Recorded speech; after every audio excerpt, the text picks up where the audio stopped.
modelnya dan lain-lain tidak sesuai dengan spek dan lain-lain, itu masalahnya di situ. Nah, jadi di TUK sewaktu itu adalah tugasnya verifikator TUK namanya. Nah, kalau di TUK mandiri itu ada namanya asesor lisensi. Makanya ketika dulu kita pelatihan asesor ya, ada yang nawarin jadi TUK mandiri dan itu harus bayar. Kalau di LSP lain, kan ayo jadi TUK kita biayanya 3 juta, 4 juta. Nah, sebenarnya itu TUK mandiri itu prosesnya adalah tempat mengajukan dulu ke LSP. LSP menugaskan yang namanya asesor lisensi. Dia kan nanti ke TUK verifikasi dulu. Oh ya benar ya. Kemudian bikin berita acara. Nah, itu ada honornya, ada transportnya. Jadi uang itu tadi sebenarnya buat operasional itu. Nah, cuman di kita ini kan tadi saya bilang kalau di IT itu apa sih alatnya? Orang kita nguji di unicorn apa yang tempat nongkrong ngopi itu abnormal, itu biasa aja kita nguji di situ. Kemarin 20 orang di Banjarmasin itu kan di abnormal, Pak. Jadi ya karena di IT itu cukup butuh laptop, butuh ada internet, udah beres gitu, nggak terlalu ribet. Yang penting tadi jangan sampai secara checklist itu kan kita sudah desain sedemikian rupa supaya itu lebih sederhana. Nah, kemudian yang kedua TUK mandiri itu selain dari proses verifikasinya oleh asesor lisensi, dia juga bisa memasarkan ya, memasarkan dengan ketentuan tadi udah oke tuh. Kalau dia TUK sewaktu pembagiannya belum jelas. Tapi kalau TUK mandiri tadi sudah ada MOU-nya dengan LSP. 70% silahkan dikelola. Itu kan nanti di MOU antara TUK dan LSP itu harus disebutkan seperti itu. Dan 70% itu bisa jadi nanti biayanya ditransfer ke LSP boleh, ke TUK mah enggak masalah itu mah. Kadang-kadang kita juga udah lupa ini bayar apa gitu loh. Saking belum punya sistemnya, tapi insya Allah teman-teman semua di LSP sendiri kita sudah bikin makanya itu. Jadi sistemnya sudah kita buat pendaftaran itu melalui payment gateway, pakai Midtrans ya, rencana bulan depan itu kita akan launching juga. Jadi kalau orang mau daftar sertifikasi itu bayarnya sudah online kayak kita beli tiket pesawat. Nah, kemudian di setiap TUK itu 70% ini nanti ada di sistem. Kami maunya ada di sistem. Jadi udah jelas bayarnya kapan, yang harus disetorkan LSP berapa, honornya asesor itu berapa, itu rencana sampai honor dan lain-lain itu sudah ada di sistem juga. Jadi ketika asesor nagih, honor gua mana? Nah, kita cek dulu di sistem. Udah keluar belum? Udah diselesaikan belum tugas dan tanggung jawabnya asesor kan gitu. Udah ada rekomendasi belum? Ada berita acara dan lain-lain. Jadi konsepnya nanti sampai ke sana. Bahkan nanti teman-teman semua di LSP kita tuh makanya di visi misi itu ada akuntabel di situ. Karena apa? Karena kami selama di LSP itu melihat ya, mohon maaf aja yang 5 tahun, 10 tahun jadi LSP itu kontribusinya ke masyarakat itu apa gitu loh. 5 tahun, 10 tahun jadi LSP itu teman-teman semua duitnya banyak banget itu ya. Itu kemana gitu larinya? Ya, artinya tadi di situ kita ingin ke depannya pelaporan keuangan, dana itu digunakan kemana aja ada di sistem. Semuanya harus bisa membaca itu ya. Uangnya masuk berapa, yang keluar berapa, itu ya. Kita semangatnya seperti itu. Nah, apalagi Mas Muhadi yang belum dijawab. Jadi sistem ya. Jadi teman-teman semua, sertifikasi ini konteksnya masih kita yang butuh. Orang belum butuh. Jadi kalau di kita sendiri masalah biaya itu gampang-gampangan aja. Sementara ini seperti itu. Karena memang kenyataannya di lapangan itu, Pak, ini proposalnya bisanya 300 nih, banyak di daerah itu. Gimana? Saya bilang ya udahlah, yang penting gini. Yang penting jangan sampai itu terpublish keluar gitu aja. Karena bukan pengen menyembunyikan apa, kita nggak malas ributnya nanti TUK yang lain gitu ya.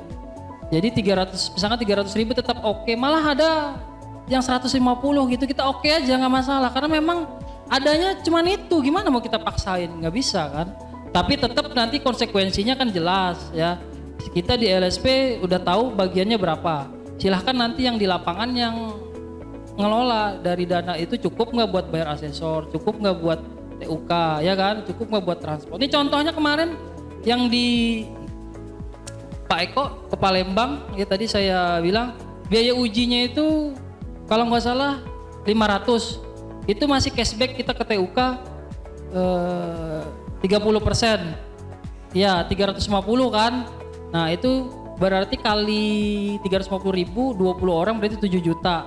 Nah ini kita tugaskan Pak Eko dari Sampit bolak-balik itu transportasinya, hotelnya udah lumayan Pak. Makanya saya bingung ngitung honornya ini sekarang. Itu ada bingung gitu.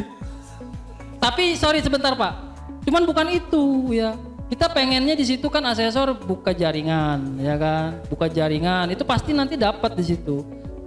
Dan saling mengenal antar asesor ke yang daerah. Kita prinsipnya seperti itu aja. Jadi tahun yang kemarin kita banyak lakuin itu.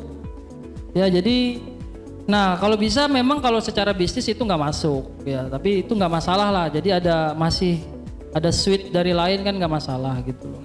Ya boleh, udah selesai enggak? Sudah selesai. Udah ya, monggo.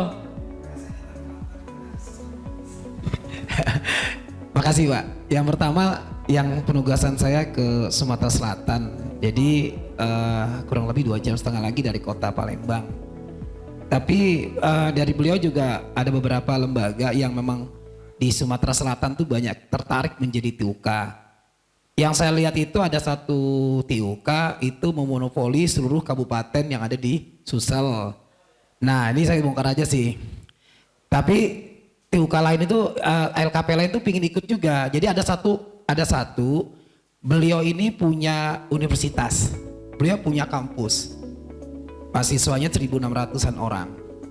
Dia punya SMA, dia punya lembaga kursus, dan dia kepingin buka TUK. Dan ini kan prospek bagi kita. Jadi saya datang ke sana sebenarnya saya membuka peluang juga, artinya ke teman-teman LSP, ini loh ada peluang yang bisa kita jadikan TUK juga. Jadi tadi kemarin tuh sempat saya telepon Pak Roy itu, tapi Pak Roy nggak ngangkat, agak sedikit mahal sekarang nih kayaknya. Jadi saya tadi udah ketemu Pak Roy malam tadi, saya ceritain, Pak ini ada orang yang mau jadi TUK, syaratnya apa gitu kan. Karena dari segi bangunan, dari fisik bangunan, dari siswanya udah bagus Pak sebenarnya. Tapi pengen jadi TUK, karena kedudukan beliau tuh posisinya di provinsi di Palembangnya, bukan di kabupaten. Kata Pak Roy ya karena sudah ada TUK yang lain, nggak boleh. Nah itu gimana tuh Pak? Karena teman saya ini pingin sekali menjadi TUK Pak. Apa syaratnya yang harus dipenuhi? Tapi kalau secara fisik bangunan, komputer, SDM-nya kayaknya dia juga menguasai digital marketing juga Pak. Bahkan dia berminat untuk jadi asesor. Iya Pak ya. Itu aja Pak. Terima kasih. Assalamualaikum warahmatullahi wabarakatuh. Ya jadi saya cerita ya.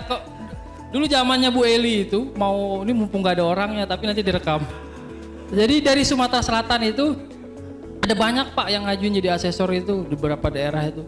Jangan Mas, saya aja gitu. Ya repotnya kan kita ini pebisnis sertifikat. Kita harus lihat peluangnya apa gitu loh.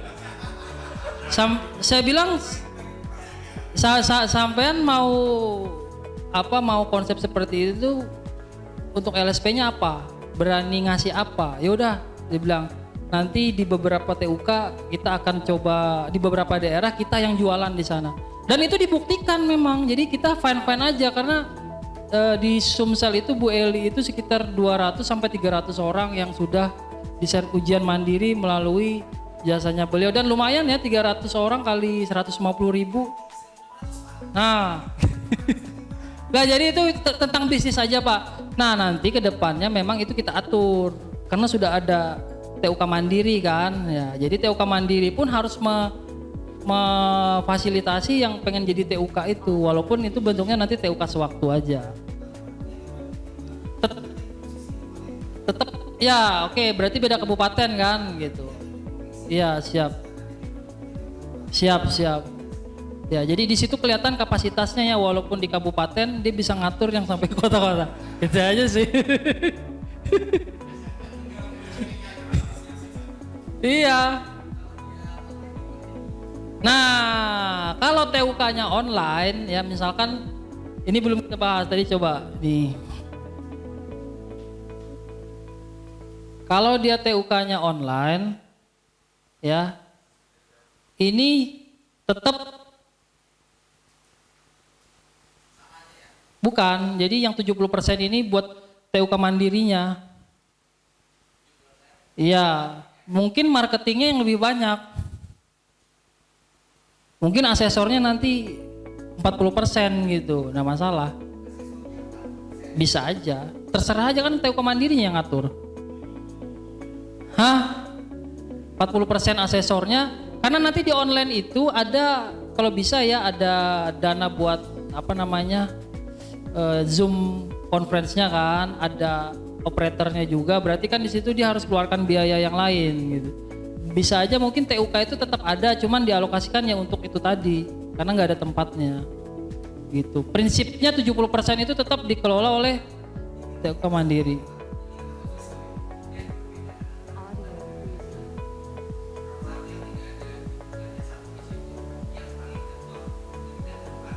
Ya itu kan beda lagi konteksnya, spesifikasi teknisnya kan harus ada dia. Nggak ada maksimal Pak, seper orangnya. Itu kan project, yang PSKK itu kan mewajibkan 1 hari cukup maksimal 10 gitu. Cuman kalau sudah kita berbicara di lapangan realnya seperti apa ya, kadang-kadang kan di satu daerah ada pesertanya 20 misalkan, asesornya cuma 1 ya. Sementara kalau kita lihat, kalau metodenya yang kita pakai soalnya sudah kita kasih, tinggal wawancara aja, waktunya kan nggak panjang Pak. Jadi dia bisa lebih dari 10, intinya itu. Jadi kita sesuaikan dengan kondisi di lapangan aja.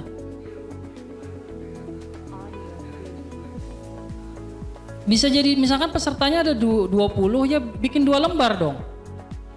Iya, orang situ nggak pernah ngisi juga, pakai WA kadang berita acaranya. Gaya-gayaan nanya, dia pernah ngisi aja kagak nih. Yang kompeten pakai WA, nih nama-namanya doang lagi.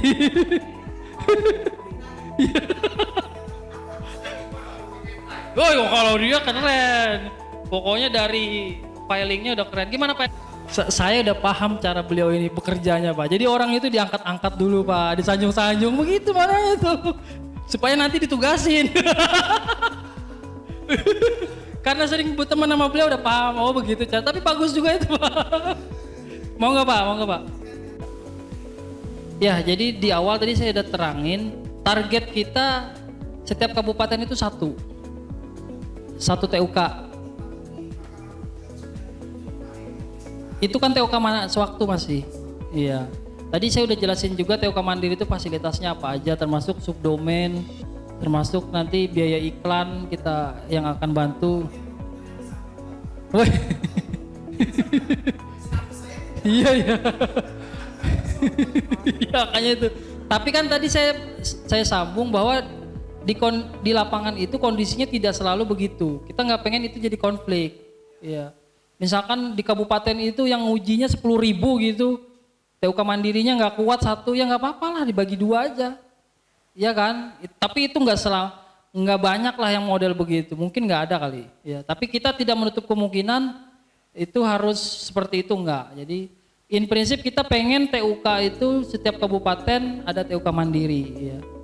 Nah, ketika di lapangan ternyata nggak bisa Pak. Harus 1 aja, nanti beberapa kabupaten nggak masalah. Jadi cukup di kota aja, kabupatennya nanti ngikut. Selagi memang itu, makanya ini kan nanti kita bagi nih. Ini sekarang kita bagi, tolong diisi nanti teman-teman. Target marketnya siapa? Ya, monggo.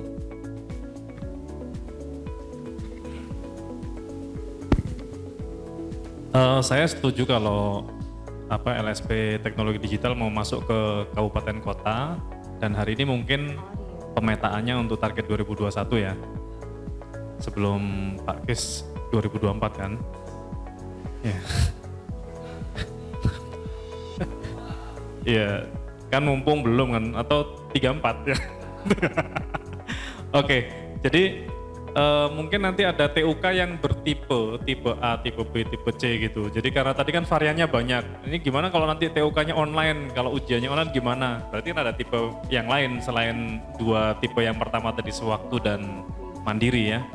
Nah jadi di kesepakatan kali ini persentase emang harus diketok di sini, tidak terus diserahkan ke TUK begitu saja.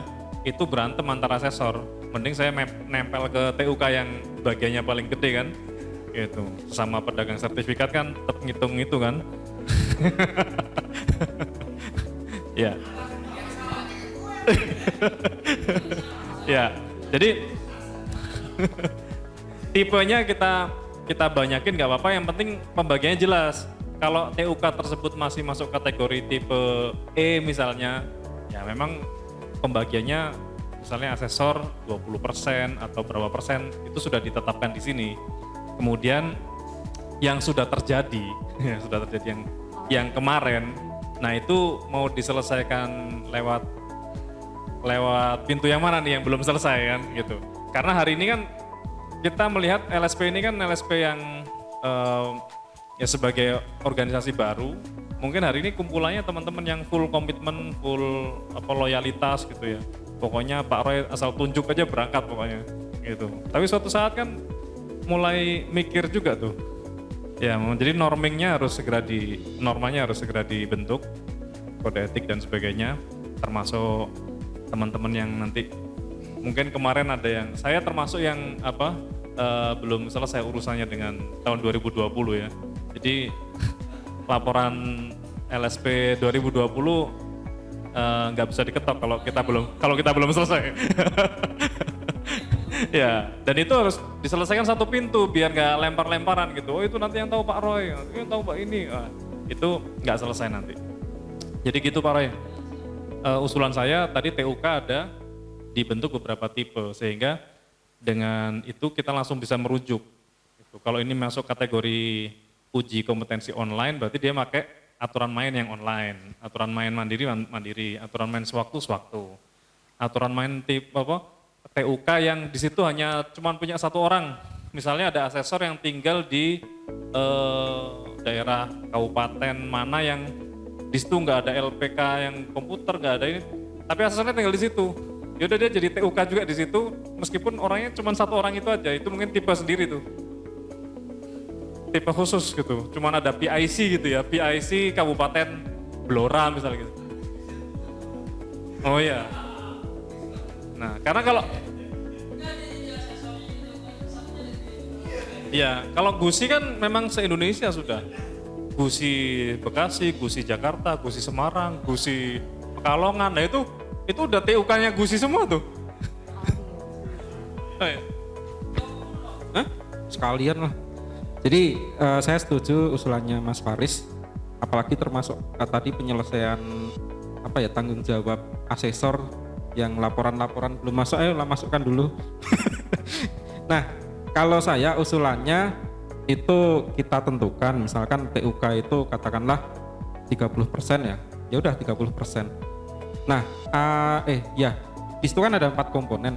Nah, yang asesor, marketing, LSP itu nanti menjadi kayak haknya si LSP untuk mengatur, karena kalau yang terjadi nanti asesor itu menjadi haknya TUK yang mengatur, kasihan asesornya tidak punya mungkin perlindungan konsumen. Tapi kalau si LSP-nya itu yang nanti menjadi tanggung jawabnya untuk haknya asesor, nah itu bisa dimainkan. Misalkan asesor 20% aja nggak masalah, yang 10% untuk biaya transport misalkan. Nah nanti misalkan Mas Faris harus terbang ke Mbah Suro yang paling jauh ya, itu kan terbangnya sampai Papua itu. Nah itu kan biayanya kan sekali terbang 5 juta dan sebagainya, itu kan bisa subsidi silang yang 10%-nya dari asesor atau bagaimana. Termasuk tadi yang mungkin ditanyakan Pak Eko, misalkan nih Pak Eko kan misalkan sebagai TUK mandiri, tapi ternyata ujiannya di Muara Teweh, nggak mungkin orang Muara Teweh 30 orang, 40 orang berbondong-bondong ke Sampit. Nah berarti yang 30% itu bukan haknya Pak Eko, tapi kan orang yang di Muara Teweh. tapi Pak Eko punya hak marketing yang 10% seperti itu.